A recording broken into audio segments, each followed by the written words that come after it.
Do y'all see this? Yeah, neither do I. Because it's pitch black out here. This is where I'm camping tonight. I rolled in the dark, again as usual. So I have no idea what is surrounding me. It's raining. So it looks like I'll be sleeping in the truck tonight. So tomorrow morning should be a surprise, you know. That's one thing about rolling into your campsite at night. You never know what you're going to wake up to in the morning. So should be interesting. Well, with that, I guess since there isn't anything to look at, I'm going to call it a night. See you in the morning. Good morning. It's Saturday today.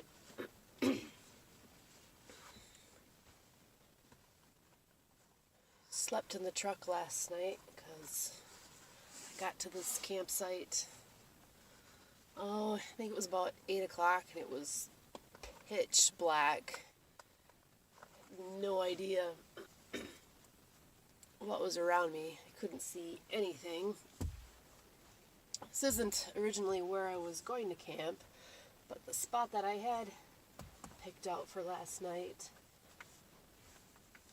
only had 10 spots at it. It was actually a little designated area for camping. But by the time I got there, it was packed, like packed beyond packed. And I wouldn't have wanted to stay there anyway after seeing it, because everybody's right on top of each other. It's just all cars and tents. So then I drove down the mountain a little bit to a road called Lemoyne Canyon.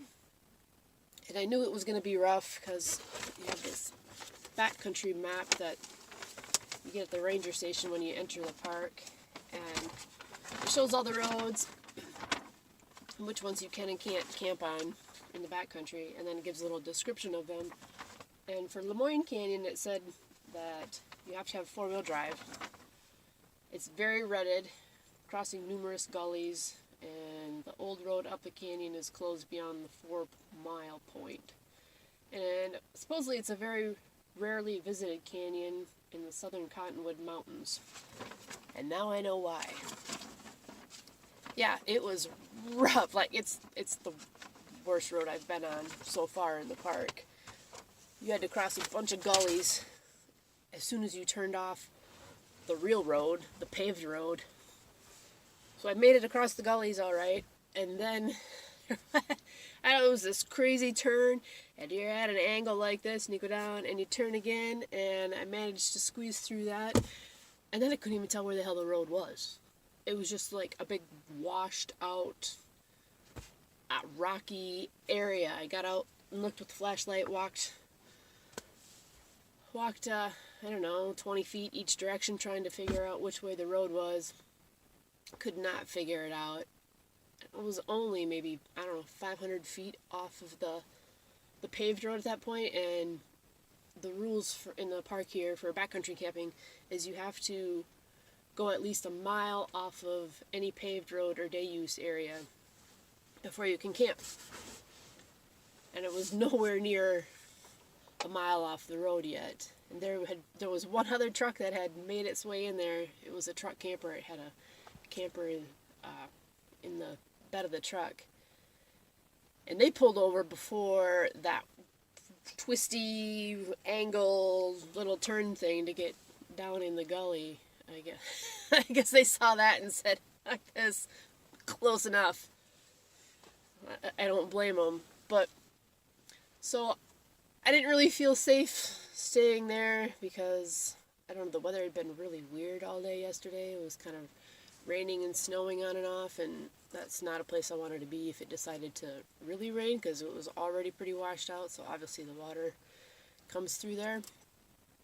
So I made the decision to leave that spot and drive another, I think it was another like 18 miles to where I am now, which is Lake Hill. This road wasn't bad. I went over a mountain to get here, I know that. I went over Town Pass, which is 5,000 feet in elevation, and it was snowing pretty good up there, and then dropped back down the other side. I'm on the west side of the park now, and it's much, much more remote over here. I think there's a town, there's like 3 towns kind of in the park. Furnace Creek, Stovepipe Wells, and Panamint Springs. So I think I'm kind of closer to Panamint Springs now. So, pulled into this place last night. It was pitch black, as you saw. I did pass a couple other rigs on the way in. I came about 3 miles up the road. Apparently at the end of the road there's a mine. Once you get to like the 5-mile mark, then you have to have 4-wheel drive because the road's washed out up to the old mine. And there's also some dunes back here. So, maybe we'll check that out this morning. But I woke up about 6 o'clock. Got dressed in the truck here. Put away my sleeping stuff. And it felt pretty chilly this morning. I was warm last night, but somewhere in the night it got pretty cold. We're at about 2,000 feet of elevation here. So, I'm interested to hop out and see what's around us. So let's take a look.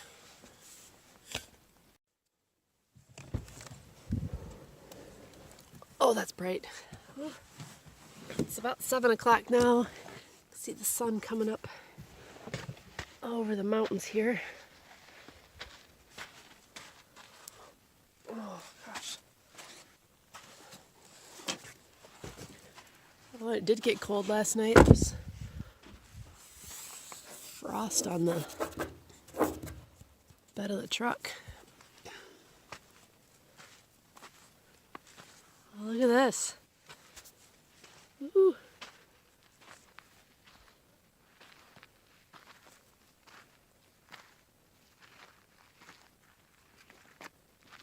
Surrounded by mountains.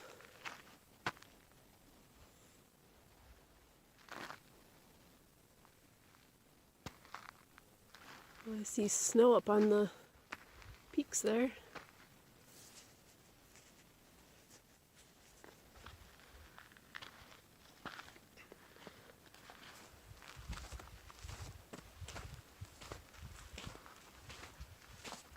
You can see one other person camping there.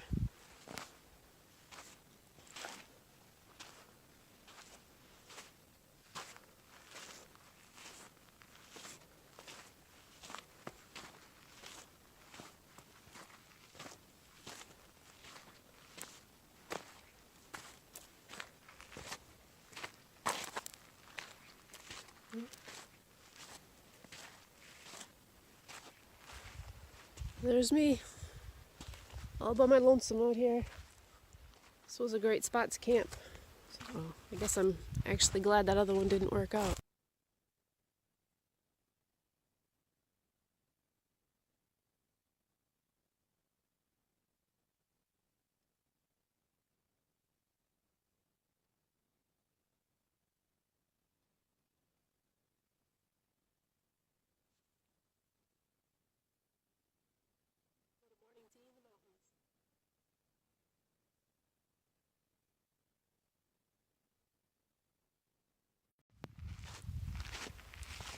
Apparently I drove by these last night in the dark.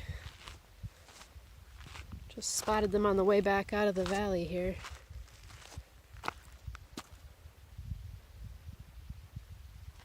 Wonder how they ended up here.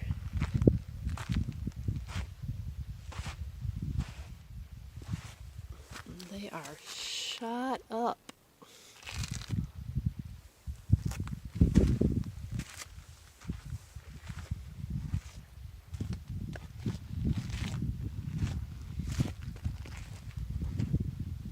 Two rusted out cars in the middle of nowhere.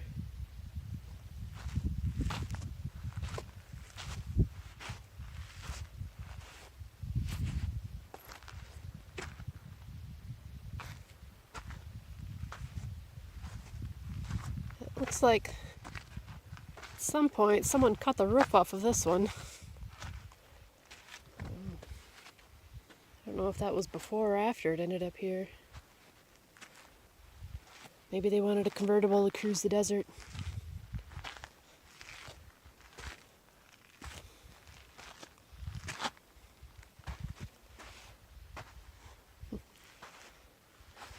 Took the roof, but left the engine.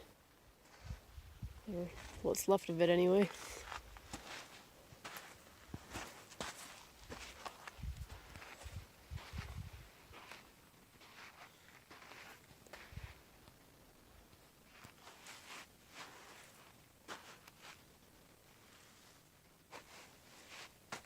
We are way out here.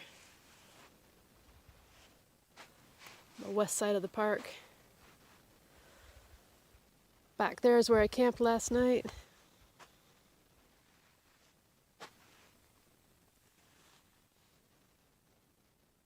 Somewhere over there is where we went over Town Pass where it was snowing. Probably more over there in those peaks where they're all covered in snow. It's like 5,000 foot of elevation.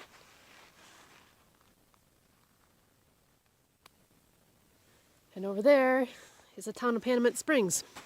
That's where we're headed next. We'll go get some gas and hit some more roads. See you there.